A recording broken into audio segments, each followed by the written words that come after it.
Musim kemarau diperkirakan terjadi di Indonesia tahun ini karena kedatangan El Nino. Tersedia kebakaran hutan dan tanah juga berpotensi terjadi. Ini didasarkan pada prediksi klimatologi, meteorologi, dan badan geofisika yang terkait dengan kedatangan fenomena El Nino yang membuat curah hujan menurun. Dengan prediksi ini, El Nino berarti bahwa wilayah Indonesia beralih ke Samudra Pasifik sehingga Indonesia menjadi kering karena aliran udara ini bergerak ke Samudra Pasifik, kata Kepala BMKG Dwi Korita Karnawati dalam konferensi pers pada hari Jumat. Selama 3 tahun berturut-turut, katanya, RI mengalami musim kemarau yang basah atau curah hujan berlebihan karena fenomena La Nina 70%. Bahkan hingga 100%. Awalnya kekeringan basah. Tahun ini, netral berarti tidak basah lagi. Seperti kekeringan biasa, normal lebih atau kurang seperti 2018. Itu berarti 2023 lebih kering daripada 2020, jelasnya jelas. Sejauh ini, Dwi Korita mengungkapkan bahwa intensitas La Nina terus melemah. Kondisi ini akan berlanjut sampai indeks menjadi netral pada Maret tahun 2023.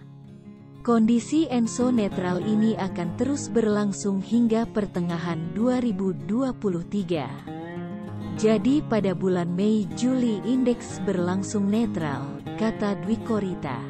El Nino sendiri terjadi karena memanaskan suhu permukaan laut di atas kondisi normal yang terjadi di Samudra Pasifik Tengah.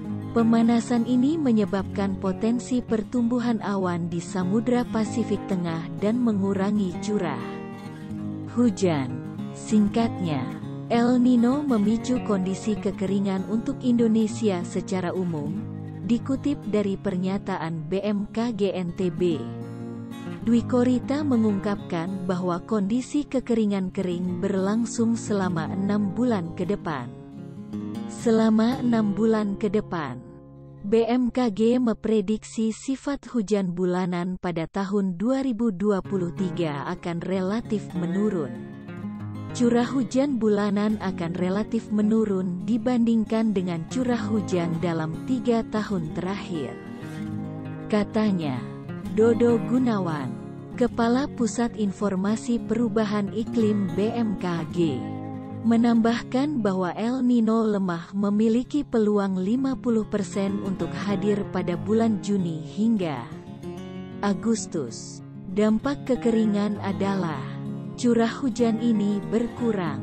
Kita harus mengantisipasi kekeringan. Tetapi Tuhan bersedia. Tidak lama, Oktober semoga selesai, jelasnya. Area yang terkena efek perlu diamati bahwa coklat-coklat mulai muncul pada bulan Februari di Riau, Sumatera Utara dan Jambi. Ini adalah indikasi bahwa curah hujan bulanan berkurang. Ini juga terjadi di Sulawesi dan di Papua. Perlu diwaspadai kebakaran hutan dan tanah, lanjut Dwi Korita.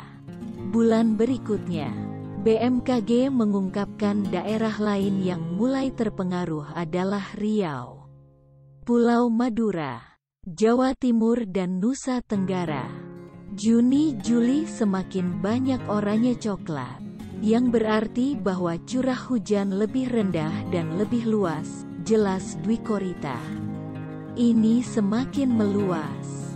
Dunia semakin panas. Bill McGeer, Profesor Iklim dan Risiko Geofisika di University College London, Inggris, memperingatkan bahwa fenomena El Nino akan membuat suhu dunia lebih panas dan berdampak pada masalah makanan terhadap biaya hidup.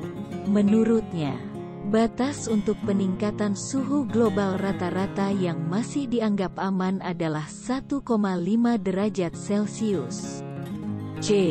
Pada jumlah ini, dia berkata, iklim kita yang pernah stabil akan mulai runtuh, menyebar di mana-mana, memengaruhi semua orang, dan menyusup ke setiap aspek kehidupan kita. Ketika panas meningkat lagi pada tahun 2023, sangat mungkin kami akan menyentuh atau bahkan melebihi 1,5 derajat Celcius untuk pertama kalinya, kata McGeer. Dia mengungkapkan prediksi yang mengerikan. Suhu yang lebih tinggi akan berarti kekeringan parah akan terus terjadi, memotong hasil di banyak bagian dunia.